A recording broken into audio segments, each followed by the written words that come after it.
Good morning, everybody. Happy Monday Mood Boost. Monday. Happy Monday Magic Mood Boost.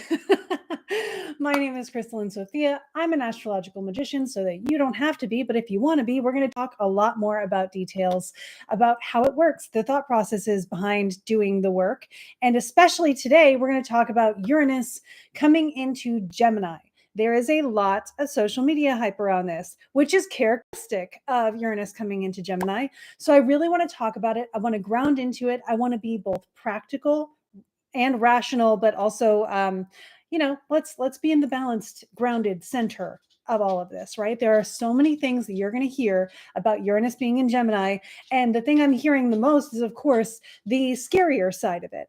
There is a whole spectrum of Uranus in Gemini because Uranus is going to spend like half a decade in Gemini once he actually finally gets back into Gemini next year. So some things we can expect, other things that aren't being talked about a ton, we can also expect. I'm going to get into all of those. For reference, these are just some of the resources that I have researched and bookmarked to be able to share with you about it. So we're going to cite our sources today. I do have a researched rant to get into. If I can't do it today, I will do it next week. So you will get it either way. That one also has sources and citations that I've been able to research a lot. Uranus making its move recently seems to really be helping with my research, which is also characteristic, and we will get into it. First of all, Russ, yes, bonuses. Yeah, I've been reading your comments because I've just been like sitting here after I finished my research, watching your conversation, wanting to jump in and be included. And now I get to be, which is fantastic. Good morning, Russ. Good morning, Christina, Jenny, Amber. Hello, Sarah. Good morning. Everybody, pay attention to Amber, especially. Amber's going to be helping me corral and organize any of your questions to make sure I get to as many of them as possible within this hour-long time that I'll be talking to you. So that way you have the highest ability of being seen and accommodated. That's very important to me. I'm not always going to be perfect at it, but I do always try. So with that, hello, Sophie. Good morning. Let's start getting into some of the information that we want to talk about today. We have a very big week astrologically coming up. Yes. Hi, Erin. Yes, today Uranus is moving into Gemini for the first time. It's a temporary move. Uranus is going to retrograde back into Taurus. I think it's November 7th. Yeah, November 7th. And then Uranus will then finish the retrograde in Taurus, station direct, move back into Gemini by April 25th, 2026, and will stay there for several years until August 3rd, 2032. So 2026 to 2032, Uranus will be in Gemini. During that period, Uranus is going to talk to a few, actually all of the other outer planets. And so with this, we have ginormous cycles of society unfolding in this period of time that astrologers have been predicting for decades. Two of these people that wrote these books are no longer with us, but they did talk about this period of time, among others, right? Special shout out to the late and amazing Andre Barbeau, who wrote Planetary Cycles of Mundane Astrology. He actually predicted the nature and everything of what happened in 2020, and he does have some things that he anticipates for this year as well. So that's something that we can also look into, and we will. So with that, I've got so many things. The reason my phone is included is because there's an article that was aired just yesterday that already has the keywords of Uranus and Gemini, particularly Uranus, coming into play. So I to make sure that I'm doing justice to everything that I need to share with you guys. I've got a weighted stuffed animal in my lap because it helps to ground me. I've got a Labradorite to ground me in case I feel a little extra flighty. And I've got two fidget toys here. I'm just going to give these a shout out. We all know this one. This one's really great. I love it.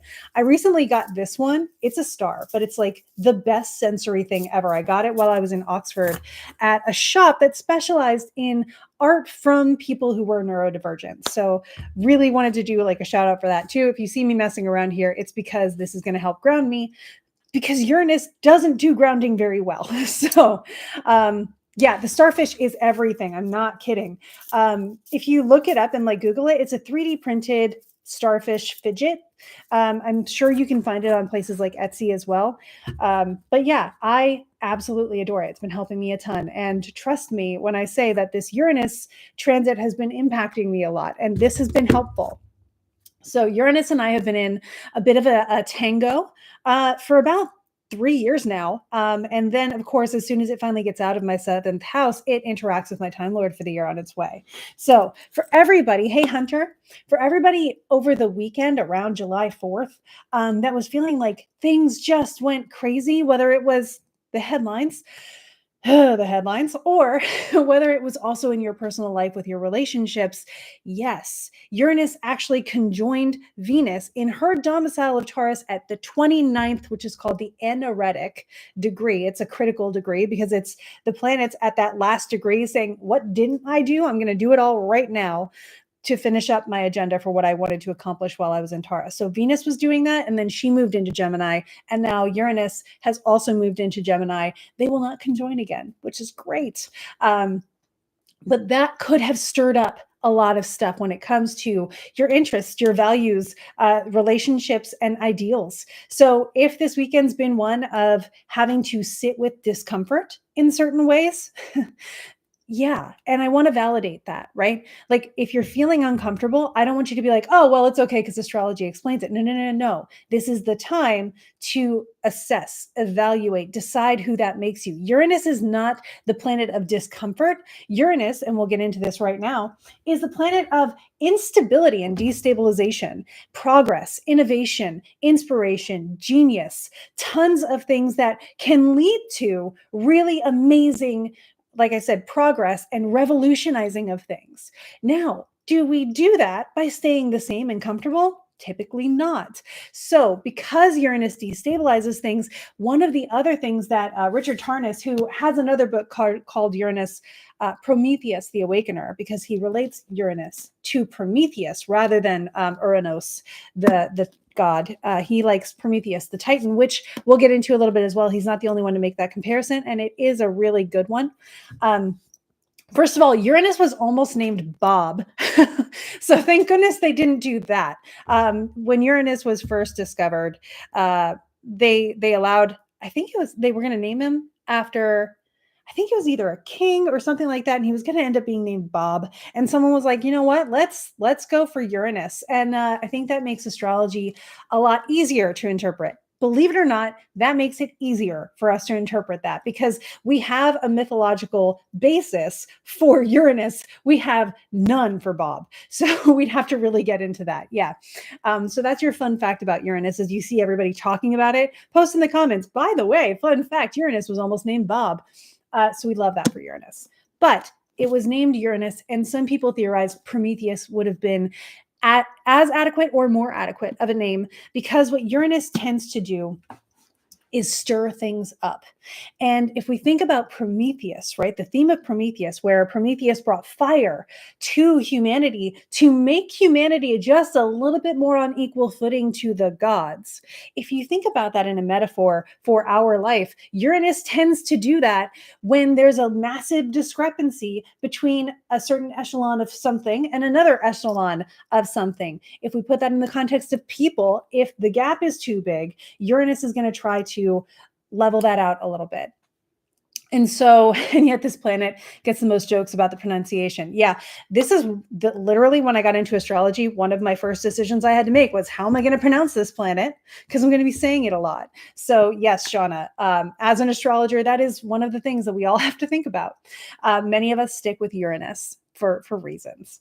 Yeah, so you could also call him Bob. I don't think he'd care. I really don't. So getting into that, let's look at, and I used my fancy, I have these fancy corgi bookmarks, which are really great. Over here, this is the butt, which is really cute. Tarnas does a really massive assessment of the outer planets. This to me is the most comprehensive work on the outer planets, Uranus, Neptune, and Pluto especially, that we really have access to. And Tarnas goes into it from a historical perspective and as well as a Jungian psychological perspective. And you kind of get best of both worlds in that. And so, yes, it is about disruption. And so when we get into it, Tarnas gives keywords, and I'm just going to try to rattle some of these off because I have more things that I want to get to. Ironically, this is my primary bookmark in this book, but we've got more. So Uranus, when we think about Uranus, we want to ground ourselves in the keywords of Uranus. When Uranus is the one taking action, Uranus is the planet, it's the verb of the sentence, right?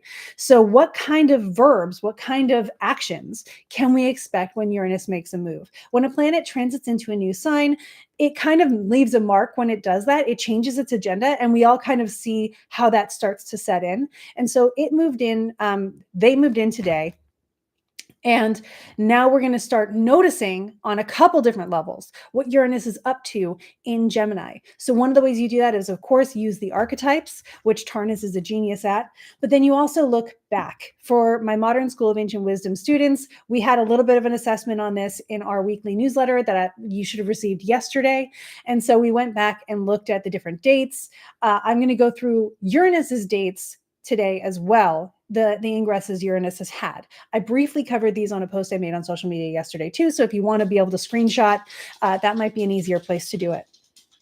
Okay, so Uranus is Uranus transits are linked to unpredictable and disruptive changes. Hence, the planet is often referred to as the cosmic trickster. So these are things to keep in mind. Sets of themes associated with Uranus is a concern with the celestial and the cosmic, which associated with astronomy and astrology, science and esoteric knowledge, and space travel and aviation. So keeping in mind that Uranus will really boost technology, especially in an air sign where he is now.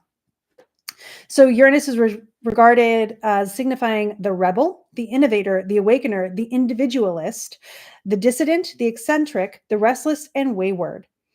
Various qualities can also be, let's see, let me scroll down here a little bit. Basically, more eccentric stuff. So when we think about Uranus, what we see is progress. What we see is disruption. What we see is revolution, renovation, a lot of these things that through instability move things forward where they were stuck before. So it's like if you've been ignoring something in your life and it hasn't had the ability to have a graceful change or transition, now Uranus, who is also considered the wrecking ball of the zodiac, will come in and do some demo so that you then have a perfectly clean slate to change the way you do things. So in this, I'm actually going to refer to the table of contents because Tarnas will go through interactions of Uranus throughout history with different planets. But from this, we get things that relate to scientific and technological revolutions, awakenings in spirituality, liberation of nature, religious rebellion, and erotic emancipation. That's in there. And then individual versus collective. So what we're looking at there is Uranus, again, saying change needs to happen. Big change. Uranus spends, like we said, like half a decade in a sign. So this is going to be gradual, but it is going to be different. It's going to be stark. So that's something we want to keep in mind, right?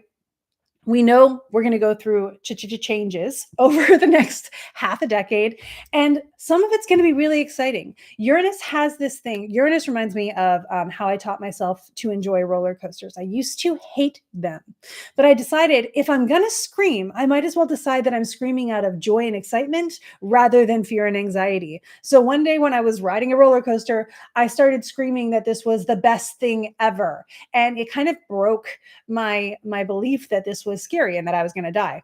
And now I really like roller coasters. So it did help me kind of shift that perspective. So one of the things that you can say is I really need to decide how I'm going to choose to interpret that energy of instability, right? Instability can be things are unstable, they're frustrating, I want things to go back to the way they were, and we resist it. Or if you have the ability, because some things are hard, right? And you just want to sit in that and like honor your feelings about it, grieve what you need to grieve when things are changing. I don't want you to bypass anything. But when you have the opportunity, one of the options to help with this kind of stuff may be to say, am I anxious or can I be excited instead? what could go right instead of what could go wrong, and then lean into that, because ultimately Uranus, and trust me, I'm living in one right now. I'm living in a Uranian moment at the moment. And what I have coached myself through the weekend is I'm so fixated on what could go wrong. But even if that does go wrong, what right will come on the other side of it? What opportunity comes on the other side of it? If I release this thing that I am clearly attached to, what pathways does that open up for me? This thing may remain. It doesn't mean that it has to go away, but it does help me understand that whatever the outcome, I have a path forward and I'm going to be okay. So I'm going to really give you that for, in case especially you have any placements in Gemini that Uranus may come into contact with, changes will occur around that. I had Uranus transit my son and my descendant and like tons of stuff over the past couple of years. Everything in my life is different. And I am also now more of the person I want to be than I was before. I had to go through Herculean tasks to get there, but I'm here. And I am more sure of my values. I'm working on being better at my individuality, at my autonomy. These are other keywords that come into play with Uranus, right? When we think about Uranus in Gemini, they actually seem to have a lot of archetypal traits in common.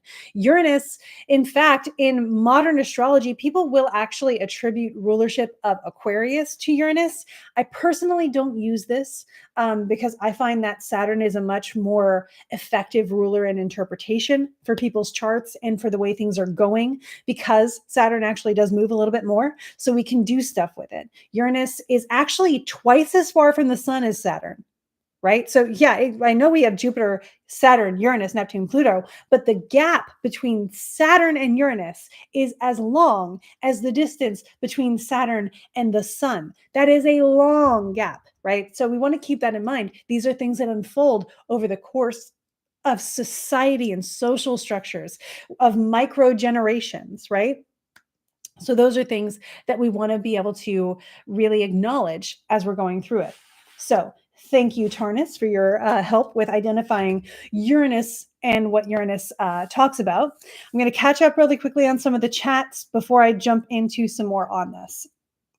Yeah, Uranus, Bob. Yeah, I love that fun fact. It's one of the things that's like bringing some brevity into this moment. Really fits for the time we are in. Yep. Not two appliances that needed tending to for a while, almost catching fire at the same time, forcing you to deal with it. Thanks, Bob. Oh my gosh, we need that as a t-shirt. Echo. That's going to be probably like the hashtag phrase in our student study group chat. I love it. Yeah. So Amber's saying, I can relate to that story. My roommate and I are moving and have not yet found a place. Yeah, I understand that to a certain degree. I hope you find a place that is so exciting and that opens up new opportunities, because that would be the Uranian thing, right? We're leaning towards change for the sake of opening up new paths.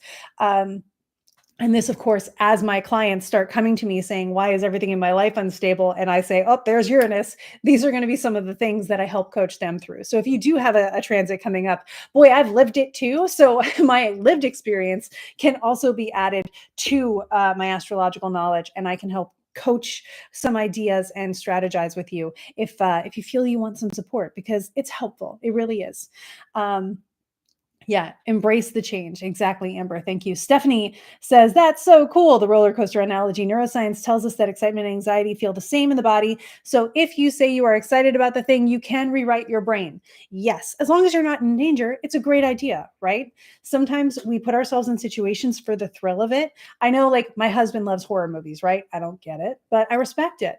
And he does it because it's a safe space to really feel that energy, right? So we do that. That's a quite a Uranian thing to do in kind of a Saturnian way. But his Uranus is in Capricorn, so there you go. Yeah, cool. Hashtag thanks, Bob. Yeah, it's really great. Cool. So with that, I'm going to move into let's move into some more archetypal stuff, because I'm going to get into the dates. Don't you worry. But I want to make sure that we ground ourselves in the context before getting into the current. So when we get into another book, and you can see how old this book is. This is by a person named Howard Susportis. This book is The Gods of Change, Pain, Crisis, and Transits of Uranus, Neptune, and Pluto. Yeah. So, I mean, again, let's talk about why pain, crisis, and all those other things are associated with those outermost planets. If you think about the Greek pantheon, this is the most helpful analogy I've come across, is that the Olympians themselves are more mingling with humanity, right? They're a little bit more personal in the everyday lives and matters of humanity. And then you get the Titans. And so if we think about, I know Neptune's not a Titan. Okay, I get the work with me. It's not a perfect matchup, but it also, when we get into it, works. So if you think about Uranus, Neptune, and Pluto, everything past Saturn, which yes, Saturn, Kronos would have been a Titan. It's not perfect, but Saturn is the barrier between reality as we know it and what's beyond that, beyond, like, into the forces of nature, into chaos, if you want to think about it that way, right? So Saturn, with its rings, draws a boundary of the rational world into the more metaphorical world, the more forces of nature kind of world. The reason I say forces of nature so much is because when you get into Uranus, Neptune, and Pluto, because of how long they take to go around, and yes, eventually I'm going to talk about the new planet thing that's been discovered. I'm not super overhyped about it just yet. If you do see stuff about it, I would remain calm. It has an orbit that's as long as an entire astrological age. So when it comes in, it probably means something and then goes right back out. So I have to do more research on it, and we are doing research on it. So I will get back to you when I have a fully formed opinion to bring to it. But again, Uranus has been discovered for, I think, less than 2 centuries, and we're understanding Uranus better now. So it takes time.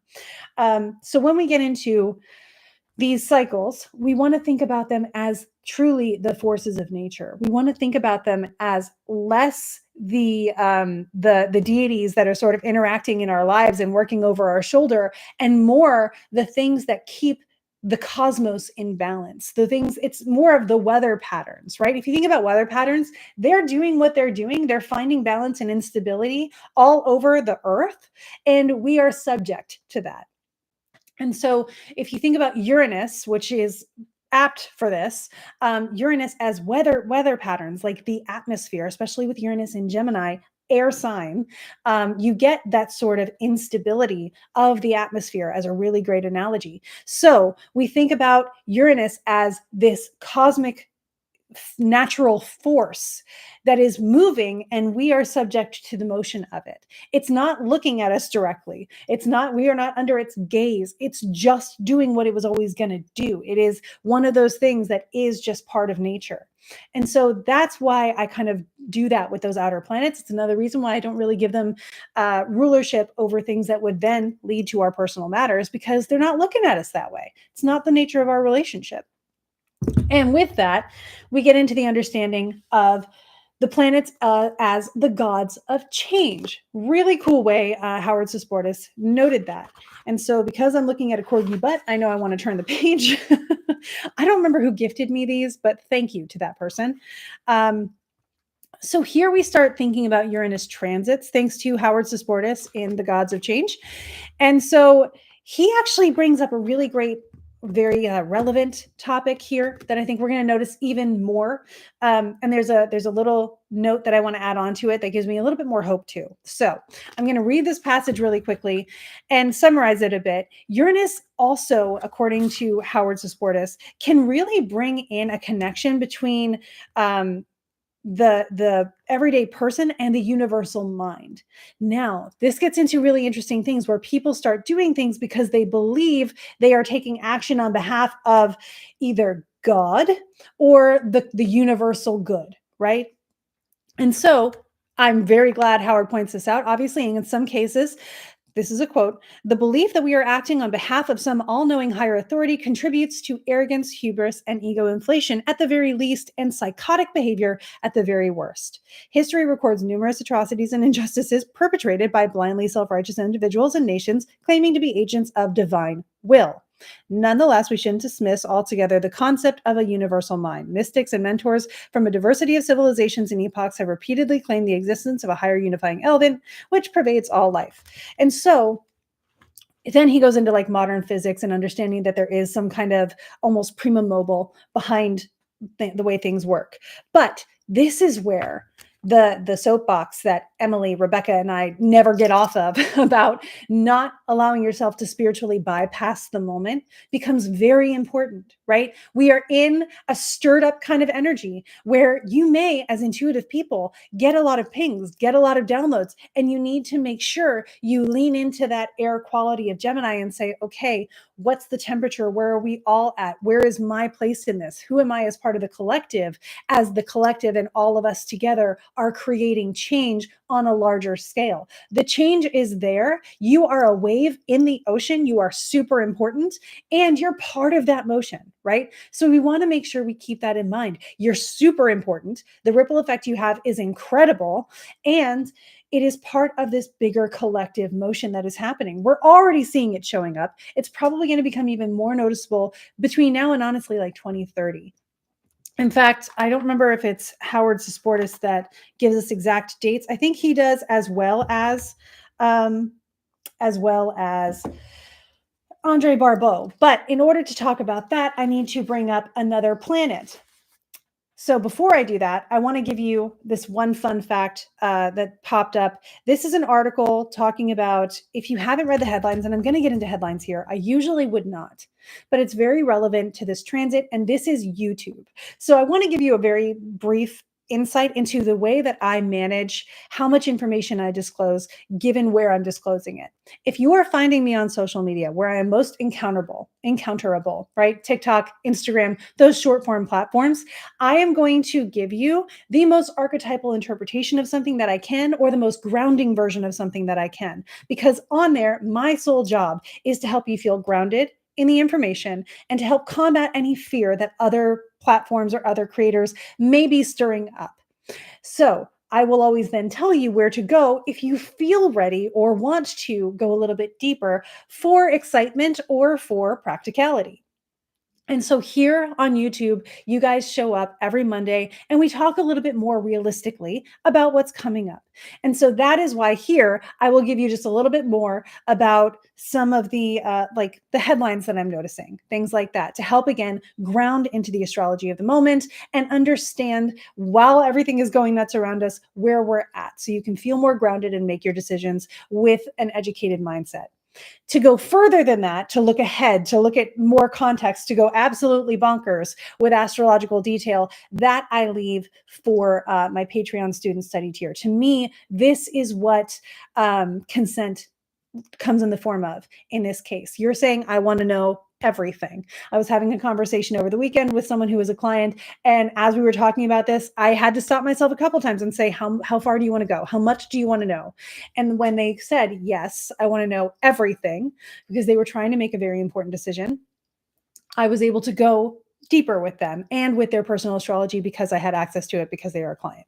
So if you want to know everything, that comes into the Patreon student study tier, because to me, this is the best way I can allow for you to have steps of your consent so that you can preserve whatever level of peace of mind you want to be able to have. That is not saying that I'm going absolute gloom and doom in the Patreon. I would never. But that's where I'm going to share the nittier grittier details. So here, I will give you this one headline because, as we just read in Cosmos and Psyche by Tarnas, it really brings up two very important keywords that were in the headlines this morning. And so this is a quote from an article that I found that was quoted on several news reports this morning as well. So there are multiple sources. And this is from the person who sits in the highest office of the United States right now. Yeah, I'm not going to dignify that person with a name, my own personal opinions and boundaries there. But that person posted to a social media of their preference, talking about a third party that is trying to upstart in the politics of the United States. But the one thing, quote, the one thing third parties are good for is creating a complete and total disruption and chaos. Going to leave it there. We don't need anything else from this person. We don't need to give them more breath. But disruption and chaos were already in the news as Uranus came into Gemini. And therefore, especially since Gemini, thinking more about that, right? You're going to see a lot of keywords about Gemini. And I want to give you the foundation for this. It's really easy. When we look at the different signs, and my students, we've looked at this pretty closely already. When we look at the different signs, they have qualities to them. We put those qualities together, and from there burst forth the keywords that we get to use for them. So with Gemini, we are in an air sign.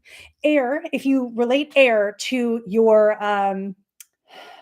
swords in tarot, right? Relating air to the air quality or the air element of any other esoteric art, you'll notice that air, of course, has the quality of intellectual individuality, things that we've already seen with Uranus. So that's why I said they kind of agree with each other in a really interesting way. But also Gemini, of course, the twins, right? There's connection, there's communication, there's double-bodiedness. In that, you also find separate individuality under common goals. And so relationships that have autonomy is another thing that comes in there, which is another big thing for Uranus, and especially for Uranus and Venus, which we experienced over the weekend. So if the solution to what you experienced over the weekend was working autonomously for a common goal in a relationship, that might be helpful too. Also, hi, Liz. Hi, Gabe. He's stolen enough oxygen. Yes, he has, Gabe. I hope I'm doing justice to some of the stuff here. I have many source texts that I've referred to so far. So the other thing we want to get into then, understanding Uranus and Gemini. So Uranus, progress, innovation, revolution, bit of a rebel, lots of autonomy, individuality, and also what we saw in Susportus, where kind of connecting to that more collective mind or universal mind is a thing. We now see that with the air sign that is also mutable, which is changeable, right? So there's a lot of keywords here that say change is a big topic between now and we'll even say 2032 when Uranus moves into Cancer. Now, remember, Uranus is going to pop back into Taurus really quickly, November 7th to April 25th. So there's going to be that period of time where it's like the preview has ended. Get ready. Now we're going to go in and do this for the long haul. So with that, doing a time check here, I'm okay. With that, I want to talk about one of the planets that Uranus is going to talk to while Uranus is in Gemini. So if you recall the big hype earlier this year, there was a whole other thing that we were all hyped about that is not talked about very much anymore outside of astrological circles, which is hilarious to me. There are many cycles occurring in astrology. Astrology is cycles all the way down, right? And so it's really cool when you get into astrology to frame the moment, as my mentor Larry and I have been talking about recently, into the cycle within the cycle within the cycle within the cycle. On many levels, air is hugely important right now. We recently, and by recently I mean the mean triplicity shift of the Jupiter and Saturn conjunctions, which occur every 20 years and really signal our bigger epochs in life in mundane astrology. They have 200-year segments where they occur in roughly the same triplicity or element. We just shifted from the Earth triplicity into the air triplicity. The mean conjunction of that, or the way that we say this is probably where that most started, was 2000. And then recently we entered into a smaller segment of that, a 20-year segment that started in 2020 when Jupiter and Saturn met in Aquarius, an air sign, right? So now they're going to meet in Aquarius for the next roughly 200 years, not Aquarius, sorry. They're going to meet in air for the next roughly 200 years. So we have entered an era, not the age of Aquarius, but an era of air. Within that, this year, Pluto came into Aquarius. And so Pluto is going to spend until like the early 2040s, mid 2040s in Aquarius, an era of Aquarius, not the age of Aquarius. It's a totally different thing. And it's a longer cycle. And now what we're seeing is Uranus coming into Aquarius. There are other timing techniques that are releasing towards Aquarius this year as well. So that shows even more emphasis on the air. Uranus, my bad, is coming into Gemini, the air triplicity. So you see a lot of Aquarian cycles popping off, emphasizing the air triplicity. And now Uranus is coming into the air triplicity as well, which will mean that because Pluto's even slower, right? Pluto's not making it very far at any given time. Uranus is now in what we would call orb. And it's going to get, a little wobbly over the course of the year, but Uranus is coming into orb of a trine with Pluto. Now, This is a part of a cycle. I'm hoping that I can find, I think it was in, I think it's in Andre Barbeau that gives us a how long this cycle lasts situation. Let me get to the beginning of his chapter because I want to give you actual stuff here. Okay, yeah. So the Uranus-Pluto cycle is a 127-year cycle. It's a long one. And so we look for when it starts, and then we see how the story progresses from there. The most recent conjunction between Uranus and Pluto was in 1965, and that conjunction was in Virgo. And so now these two have been working on a story together that's going to last over 100 years. And we have reached a plot point in that story. It is a trine, which usually a trine in astrology brings about more benefic things, or at least an easier access to what these planets are trying to do. And so when we look at Uranus and Pluto, we understand that Uranus and Pluto both move very slowly, hence their long situation that they do together. And I'm going to look for exactly what I was trying to find on this one page. I thought it was highlighted. Okay, so Uranus and Pluto transits signify social, economic, and political forces that affect our life and from which we cannot escape. We're alive, right? So don't let that overexcite you. We can try to fight the effects of these transits, but chances are we won't have too much success. Some sort of change for our social and economic status or our political beliefs will happen, although a number of years may pass before we honestly can admit that there was anything valuable or positive about what we went through at the time. So this is Howard Sasportas' take, right? And let's be honest, right? We're in a situation where we want change. We want things to be a little uprooted in many cases. I know I do anyway. I'll leave it there. But it's important to realize that this is the time for it. So the one optimistic note here is if you're looking for change, you're at the right moment of history to see it, to witness it, and to be included in the motion of it in whatever way feels safest and best for you.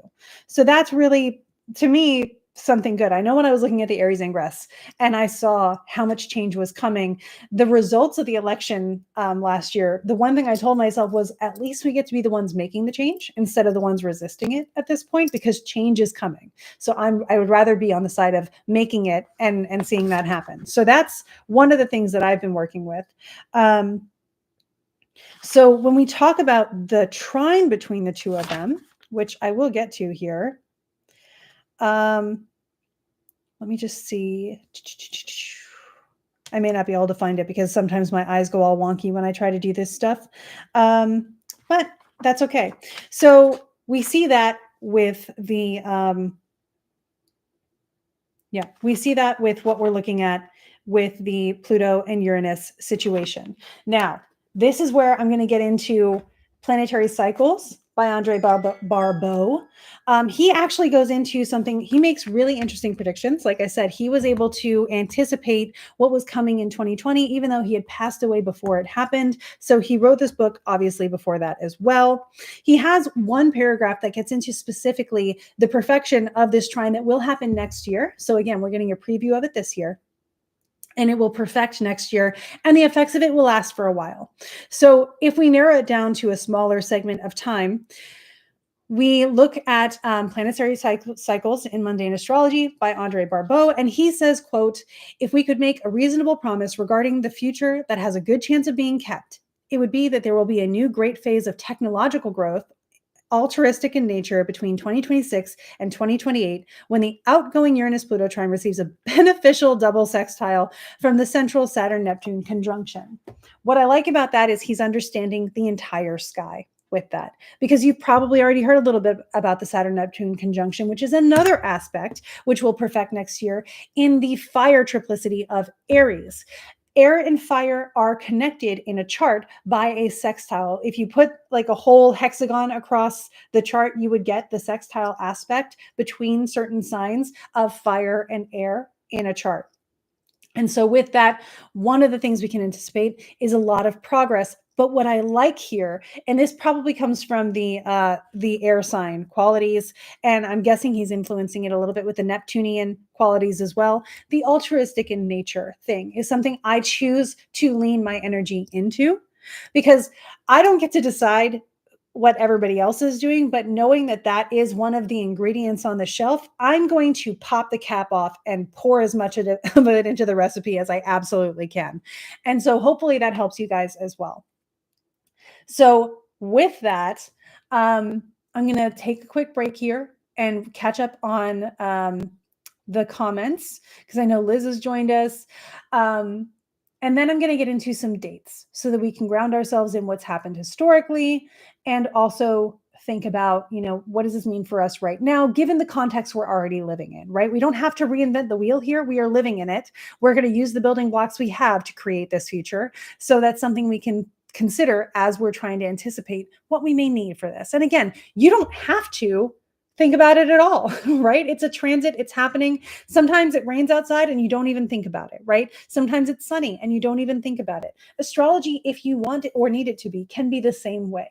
And I want to give everybody that opportunity to make that choice for yourself, because it also can be something that we get really wrapped up in. And so if it's something that you feel causes you anxiety, treat it like a thunderstorm, let it roll on as it's going, and do what you need to do to enjoy yourself in the meantime.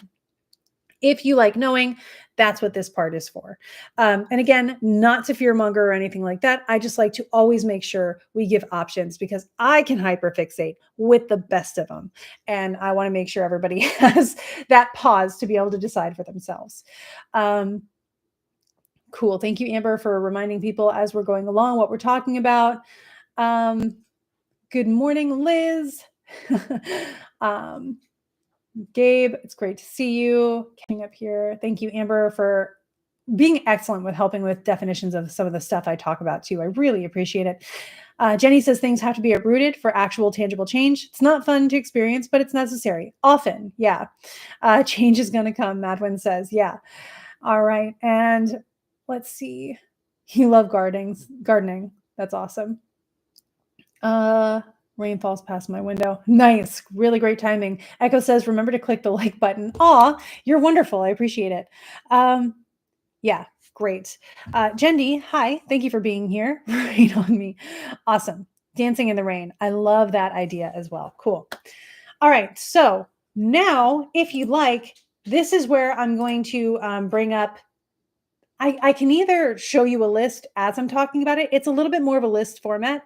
If you want to see the chart and jump into the list and things with me, we can do that. Let me know in the chat if you prefer that. Good to see you going on about the Uranus issues. I'm trying, Gabe. I just try to be as, grounded as I can be. And I'm really glad to have you here to help me with the moral judgment of that. Aaron, thank you. Cool. So what I'll do is I'm going to show you my screen, and there are two tabs. You'll see I have a couple tabs open. That's because I've been researching. I like lists too. So I'm going to show you, how do I want to do that? I think we have Uranus at 0, 0. Cool. I'm going to show you the chart of Uranus coming in, and I'll be able to sort of show you what we were talking about with Uranus and Pluto and Saturn and Neptune, really conceptualize that for you. So let me share my screen and give you a look at that. And then also what we're going to do is I'm going to do a window here. We're going to do Luna. This way I can shift between tabs and you should see it. So what we'll do is we're looking at Luna. And so the star of our conversation today is Uranus. Uranus and Venus actually had a conjunction back here at the 29th degree of Taurus. And Venus is faster than Uranus because she's a heck of a lot closer to us and to the sun. So she has already outpaced Uranus, which, you know what? Get it, girl. We all need it. Venus is my Time Lord this year. That was rough. So what we're looking at here, as we saw in planetary cycles and in the gods of change, when they were anticipating this trine, it's actually not showing it because it's not quite an orb yet. We're looking at Pluto here, who's retrograde at 3 degrees in Aquarius. These watery lines here, even though Aquarius is an air sign, I know it's an air sign. It's the water bearer. It's not the water. So Aquarius is here with Pluto in it. And so this will create the trine with Uranus. You see how they're both blue here? That's showing that they're both in an air triplicity. And so this will create that trine that has that over 100-year cycle we talked about earlier. But they're not the only planets on the move, right? This year has been insane with planetary movements. Pluto just got into Aquarius to stay in January. Back in, I believe it was April, Neptune moved into Aries. And then in May, Saturn moved into Aries. You can see how close those two are. So we're dealing with that as another part of this story. And of course, they're in Aries, right? Which forms this nice blue line here, which is that sextile I was talking about with Uranus. So there's a conversation happening here between Uranus and Pluto, as well as Saturn and Neptune. And this is going to continue over the course of next year because all of these planets that have now moved into their new signs this year are all going to retrograde back into their old signs, except for Pluto. And then they will come back early next year into the signs to stay. So Saturn and Neptune will perfect their conjunction next year in February. It's going to take a little bit longer for Pluto and Uranus to perfect theirs, but I do believe it is next year. Actually, I think, yeah, it is next year. And they are all interacting with each other because 1, 2, and 3 are not far off as far as, tightness of angles can go, right? So those are things we're keeping in mind. The other planets here move a lot faster. Jupiter is still going to be in Cancer until next June. But then everybody else moves a lot faster than that. So they're going to be trucking through the signs more than once in this period of time. And so we don't include those in the greater cycles of change. They are the cycles within the cycles that we are looking at. Remember, cycles all the way down. It's a big cosmic spiral, and it's really cool. So that's what we're seeing here. Now, if we want to go to the past to get some insight about what we expect coming up, that is where I will bring you to this lovely search that I did. Now, you can see the list here. This is Uranus in Gemini. And it's the ingresses of Uranus and Gemini. Ingress means a planet moves into a new sign. It can egress, which is when it moves out of a sign. So Uranus is actually going to do both here. And this is how Uranus has done it for the past 3 centuries. So just to show here, it will be July 5th. It will be, I'll get that in a second. We'll look at that afterwards. This is the perfection of the trine between Uranus and Pluto. We'll talk about that once we finish talking about Uranus in Gemini. So if you want to be able to assess patterns of Uranus being in Gemini and what happened during those times so that you can understand the themes of what may show up again, it's not going to be exactly the same stuff, but it'll be like same rhythm, different melody kind of situation. That's what we're thinking about here. And so if you have some clutch knowledge of history, some of this is going to sound pretty familiar when I start reading off these years. So here we go. We have Uranus coming into Gemini in 1774. Uranus hung out in Gemini for a while. We can see that it came into Gemini again, probably after leaving and retrograding in 1775. Then it retrograded back into Gemini after having left in 1782. And then it was 1858 before we saw it come in again. So we're looking at 1774 to 1775 being a very primary period of time. 1780s had a bit of a reprise of that, finishing off whatever Uranus was doing there. Then the 1850s showed up through 1859 and a little bit in 1866 to finish it off like we were talking about. What we're seeing right now when Uranus is going to go back into Taurus, this would show Uranus in Taurus again, right? So Uranus is going to finish off the topics of Taurus before settling into Gemini and staying. It's the same concept. So then we move ahead to 1941 through 1942, finishing off that conversation in 1948. And now it's the next time today, July 7th, 2025, into this longer period of time that will last us until, what did I say, 2036, I think it was. If we pop over here, by the way, in Luna, you can do this awesome thing, 2032. So it'll be 2032 when Uranus moves out. And here we'll be able to see if it retrogrades back in, which it does. It'll finish its conversation in 2032 and be done with it by 2033. So between next year and 2033-ish, we'll see Uranus do what it's going to do. Like I said, similar rhythm, different melody to these other eras of history that we see on display here. So yes, it is the variation on a theme there. Now, I'm going to be very honest. One of the things that you will see, because I've seen it everywhere, is the concept of war and revolution and those kinds of things. Can I say that we're not going to have that? I cannot, right? I don't know how that might show up. Has there been a theme of that occurring, at least in the United States, for all of these eras? Yeah. Yeah, there has. So this is something that we just want to keep in mind. We can't panic about it yet because we don't know what we're working with, right? So this is something that I want to be honest about, but also remember the other things too, because also in these periods of time, not all of them, like this one, we didn't quite have Pluto and Aquarius at the time. So the nature of things may happen on a more technological scale, on a more Aquarian kind of scale, right? One of the things I remember a couple of years ago when they were talking about Pluto coming into the Pluto return for the US was at the end of Capricorn. And so that was in about 2023, I believe. And so that they said, was more boots on the ground type of handling of situations.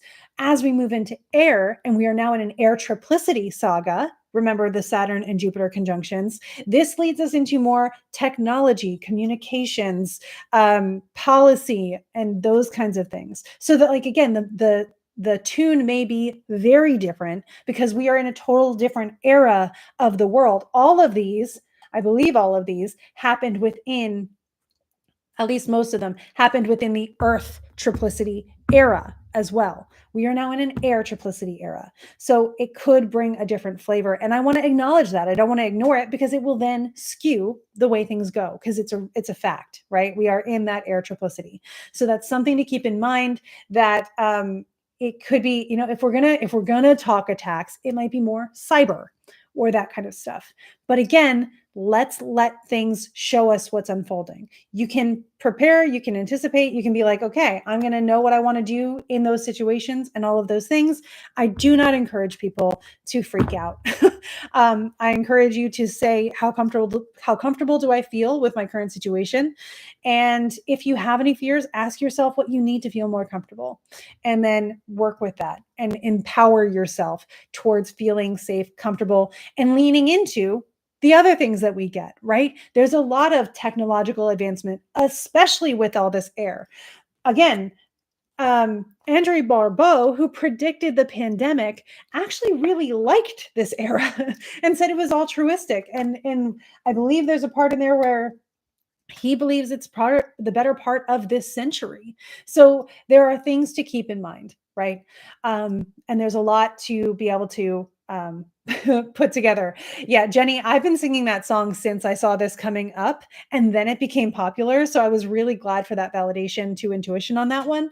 But yeah, there's a lot to think about. There's a lot to anticipate. And this is where it becomes very important to take care of your own mental state, to take care of your own needs, and to see where your sphere of influence is, and to make choices and changes where you can for that. I do not want people feeling like they are out of control and that things long story short, you have agency in your life. Uranus really wants you to take agency in your life. And so this is the important thing to do. Realize where you have control, take advantage of all of that, do what you feel called and needing to do, and realize the strength that you have in these places. So yeah, we're in a period of time that is a heck of a time to be alive. I'm equally, like, there are things, of course, in the world that I'm not happy to see and I wish I had more control over, right? But I'm also like, dang, to be able to witness this part of history, as long as I'm making choices that I feel like I need to make, I can't wait to be one of the storytellers on the other side of this. And hopefully that's not my own version of bypassing. I don't feel like it is. I check in with my therapist on it regularly. So that's, again, think about your assets and your resources and put them to great use. So those are some of the things that I would keep in mind. Do we have any questions on that? I do have time to make sure that you do feel grounded, and that is intentional. I'm going to take this last chunk of our time together, and I'm going to make sure you feel good. That's my goal. Remember, this is just a very beginning kind of situation of it. It's the thing about astrology is, yes, changes are coming. Yes, Uranus tells us to kind of expect the unexpected, but also we can ground in history and we can say, what do we see around us? How can we read the room a little bit and say, okay, then I can expect if this is the theme to pop up and these are the materials we're building the theme with, I can feel like I understand and have more of an awareness of this. As someone who is a control freak, one of the reasons I got into astrology is because I felt like I needed to control time. I feel really good being able to use astrology to help me anticipate things. I am using this to help me strategize my next couple of years, along with my own personal astrology. If you want to look at your personal astrology and say, what can I do in this moment? I also have coaching and consultation skills certifications, which I feel is very important for anybody in divination who is going to be doing consultations with people. If you feel like I'm the person that can help you with that, my bookings are open and I would be very happy to help strategize this with you. So just know that's where it is.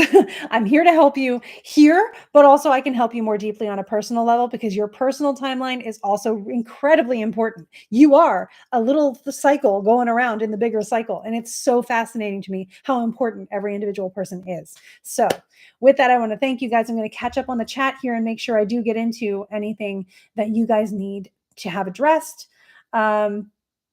Cool. Steph-Lynn, thank you for making time for us today. I know that you had said before on social media that you finally have time, and we're really glad to have you here. Scorpio can be water, then a water bearer can be air. I love it. Definitely boots on the ground. Yeah, throughout the years. Andre Barbeau, change is going to come. Oh, wait. I think I got those mixed up. Andre Barbeau is up here, and then we go. Aquarius could also be environmental breakthroughs with tech. This is the one thing, when I saw the Pluto and Aquarius coming up in the context of all the Aquarius things, it was back in 2020. My husband and I had to do walks in a deserted mall because social distancing, and I was trying to explain to him, I think solar punk is going to be on the rise, and I'm really excited for it. That's one of the things that I'm like, where's my solar punk fashion? Where's my solar punk power sources and those things? And we are hopefully going to see more of that. I've heard that song a lot. Change is going to come. Oh, yeah. Okay. Amber, thank you so much for providing extra resources. We are going to be doing, I believe today on the Alchemist Inkwell, we'll be recording our Iceland recap, which I'm very excited about. I can't wait to share it with you guys. And by the way, the links below this will give you access to all of our trips. If you want to travel with us, we have such a good time. It is the most fulfilling experience I get. And travel is a really great way to clear your head. So if it helps you to get out and do other things and make stories that help you feel powerful and amazing, that's what I find in travel. And we do have spots on several different trips coming up. So you are most welcome. All right. Honestly thought society was going to be the only massive change, but the stars have now reached your personal life too. This happens, right? Uranus, when the outer planets come along and they interact with your natal chart in a specific way, they will show up. And again, I can say this from experience, Uranus, I'm ready for Uranus to get the heck out of Taurus. I'm just so ready for that to go away because my last couple solar returns have had Uranus just coming at me. And I'm ready to move on from that instability in my life, right? But it has led me to evolve in an incredible way. So again, through these things that we go through, we become incredible. And hopefully if you are in one of those moments where you're like, I'm going through it, I hope that my ability to say you're going to become incredible gives you some hope and what you need to be able to navigate. Think back to 2020 when Zoom was relatively new. Yeah, my whole job was managing Zooms in 2020. Definitely going to be an interesting year to have the moon in Gemini and Aquarius is your rising. Yeah, so there's a lot of stuff that's interacting with you, Jenny, right? So you're already aware of it and you can be able to say, wow, this is the moment. We do this a lot, even with Saturn returns and stuff like that. The trips are so much fun. Sarah, yay. Thank you so much for saying so. Sarah was in Iceland with us. Cannot wait to be able to travel again. Samesies, Shauna. Yeah, Steph-Lynn was also in Iceland. So great. It sounds like everybody's feeling pretty grounded in the information. I love that. Like I said, if I can help out even more, we can do a consultation together. We can go into your story with this. If you're like me, weighted stuffies, fidget stuff, and most importantly, resources. Do your research. Information and credibility to that information is going to be important. Always check your sources. This is why, from me, you will always see where I'm pulling the information from, because I don't want you to have to trust me. I want you to be able to take what I say and be able to do your own research to feel confident in what you believe. That's my life purpose. So hopefully I did an okay job of bringing that with me today. And I hope that you guys have a really incredible week. We've got a full moon coming up in Capricorn. It's a really great time to make sure that you feel as stable as you can in your sphere of influence, in your personal life. The opportunities will be there. So feel free to take advantage of them. I will be re-upping my wards energetically. We talked about that on last week's live. Check that out if you want more insight on that. It's a really great time to feel secure, feel safe, feel protected. So thank you guys, like I said, and I will talk to you again soon. Bye.